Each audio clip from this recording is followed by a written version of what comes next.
Ayun, mayong gabi. Ayo. Magandang gabi po sa lahat. My name is Emerald Hoxon, and honestly, I presented myself tonight to do a testimony. So I wasn't picked. And for what reason? I have been longing. Sabi ko, I want to share my testimony on the stage. I already shared before, but sa mga nakarinig na ng testimony ko, may I see a hand? Yon, update po ito. Oh, sequel. So, ito po ang mga kaabang-abang na mga pangyayari sa pamilya. So, basically po, tama po yung sinabi ni Sir no, na for the love of my mom. Sino po yung may mga nanay pa dito? Buhay pa po. Congratulations po. Pa-stencilin niya na mo, no? Yon, di ba? So, hindi ko alam paano magsisimula, no? Na-stuck ako sa sinabi ni Ma'am kanina, parang gusto ko mag-OPP ulit. Hindi ko alam kung magpa-product presentation ako. Okay, isa na lang pong tanong, sino na po yung nakatry ng product? Ayun po. Lahat po yun na nag-raise ng hand, they have their own stories. And they have their own time to share it here. So dito po walang bayaran na nangyari, walang pilitan. Kaya po nga po sinabi sa inyo, I presented myself. So the case of my mom po, she's 20 years diabetic. She went through 2 years of insulin. And she's a product of supplementation. Can you say supplementation? Supplementation. Okay.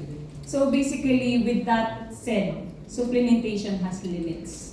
Okay, may limits siya. Hindi niya kaya.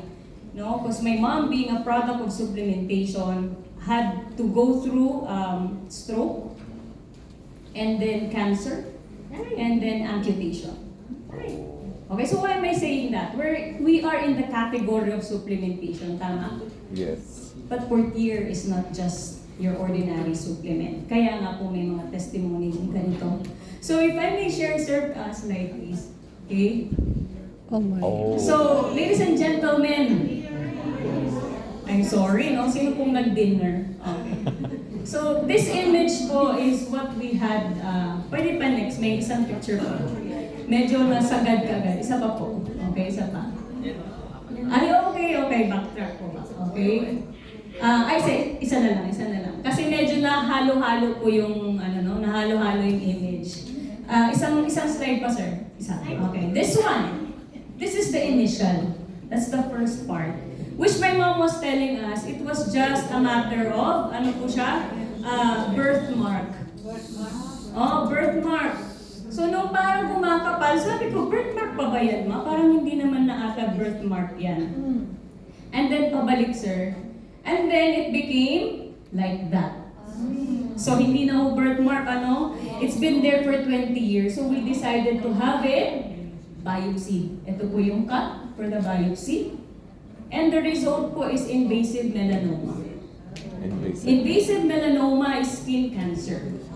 And as per biopsy, it was as thick as 9 millimeter. Now, if you go through deeper study of invasive melanoma is life-threatening. Because when it is invasive, it goes to your blood, yung mga metastasize, mga ganong terms, it goes to your blood, ito kumakalat. 6 weeks lang po ang tinatagal ng isang patient na mayroong invasive melanoma. Stage 2 po is 2 millimeter. And my mom is 9 millimeter. Now here's the deal. The birthmark that she was talking about has been there for 20 years. Oh. Which she was telling us it was a birthmark.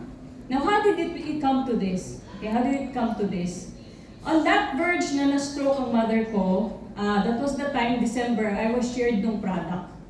And that's why I told you that my mom is a product of supplementation because sino pong mga nasa supplementation industry aside from Rayway?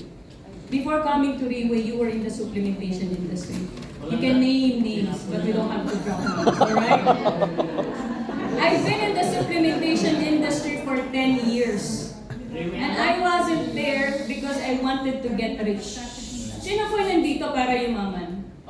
Being honest. Diba?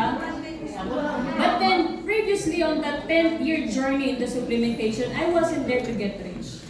I was there kasi kung ano ang business mo, yun ang libre mo. Sabi ni Sir kanina, di ba? So that's why I was working on that supplementation for my mom to get the free supply of the product. And then she suffered stroke, and then she had the cancer, so I said, oh no, what's left for me?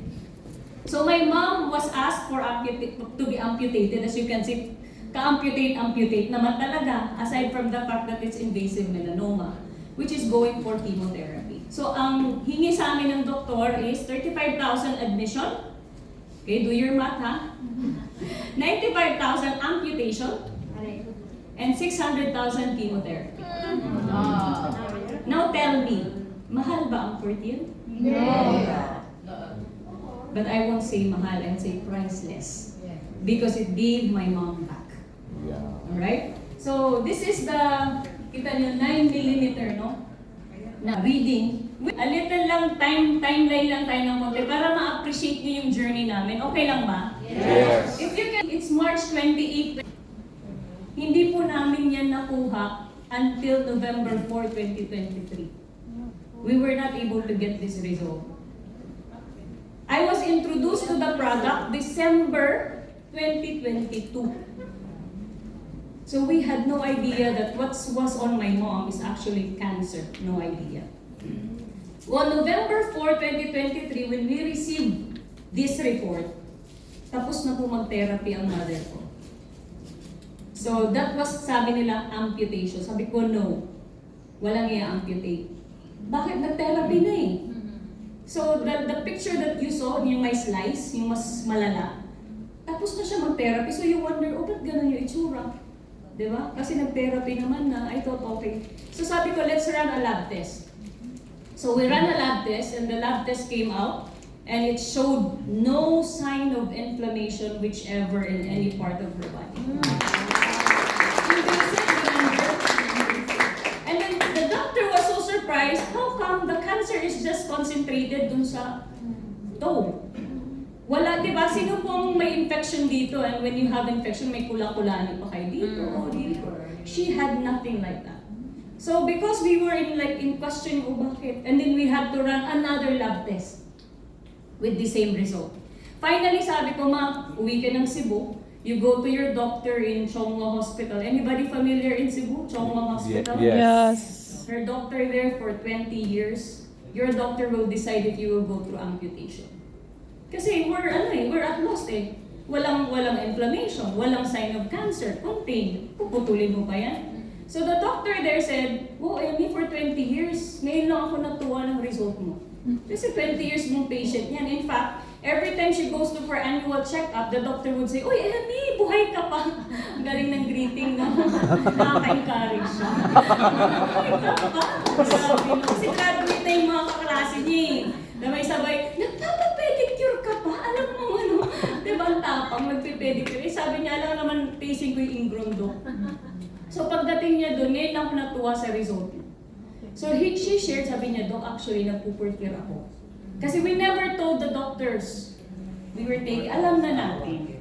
Okay, alam na natin. Okay, they will not, you are blessed to find a doctor who would agree with you. Yes. The natural and the, the way that nature would heal us. They would not. So sabi niya, ay oo, alam ko yan, maganda yan. So I was so glad to hear that from her own doctor. And so on that third run, ganun pa rin. And so that's why, eto po, this is yung kanyang 1 week. Kasi po, just like you, mga first time po ba dito? Anybody first time? Just like you, I was in doubt. Sino bang hindi nag-doubt dito? Pakitaas ang kamay. Diba? When you were first presented, you didn't know, will it work? Money is money. Yes. But then when I was pushed to the wall, sabi ko, my mom could suffer another stroke and that's it. And we didn't even know that it was invasive melanoma. And that wall that I was pushed through is that wall of no decision. It's like, no choice. Sabi ko, try ko to, mamatay ang mother ko, at least trinay ko. Yes. Kung alam ko to, namatay yung nanay ko, parang maghahang pa yung utang sa akin. Kaya, di ba? Ang dami nating nakakausap. Alam nyo, kung nauna lang kayo 2 weeks ago, sarap anuhin eh, no? Di ba? Parang parang, di ba? So I didn't want to come to that point na, alam mo, what if kaya? So I tried one bottle, and if you see, she started March 23, 2023. Okay, March 23, sabi ko, mapaki-document, I need to know if the product works. So on the first day, ang BP normal kaagad. First day, 129/70. FBS is 223. And on the fourth day, actually, on the fourth day, umihi po siya ng malapot na ihi na kulay orange na may trace of blood. So when I asked the doctor, Doc, what does it mean? Sabi niya, that's a good sign. Your mother being 20 years diabetic can live long. Why? Because her kidney is cleansing, nagdi-detox. Mapupuhay ang diabetic basta ang kidney healthy. Diba? Kasi ang last battle is kidney. Yes. So, nag-cleanse ang kanyang kidney on the fourth day, and on the seventh day, 107/50. Akala mo bata no? Teenager ka ba? Di ba?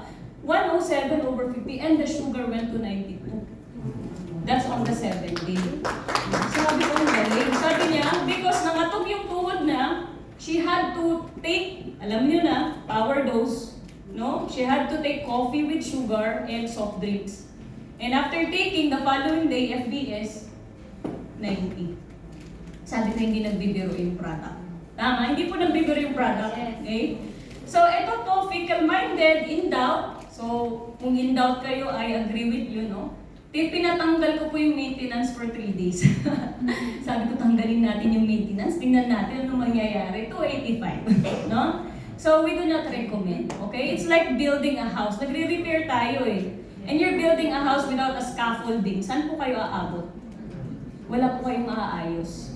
So, napagalitan po ako ng doktor, no? Hindi po kayo, wala kayong karapatan magtanggal ng maintenance. Opo, doktor. So, binalik po namin. And that's the history. So, yung kanyang, ito po yung paa niya, pabalik po ng konti na lang po. Ito po yun. February 2024. You know? Ito po yung pinaka-latest. Okay? Natanggal po. Imagine mo, sabi niya, birthmark for 20 years. May birthmark pa ba yan? Diba? The whole toe is black. And then the hanging thing, it dropped off. And now it already went to 4 peelings. Pang-apat na balat. This is the first peeling. Okay? So, my mom is 74 years old and asked me if birth year is expensive. It's priceless. So thank you so much, for allowing me to share my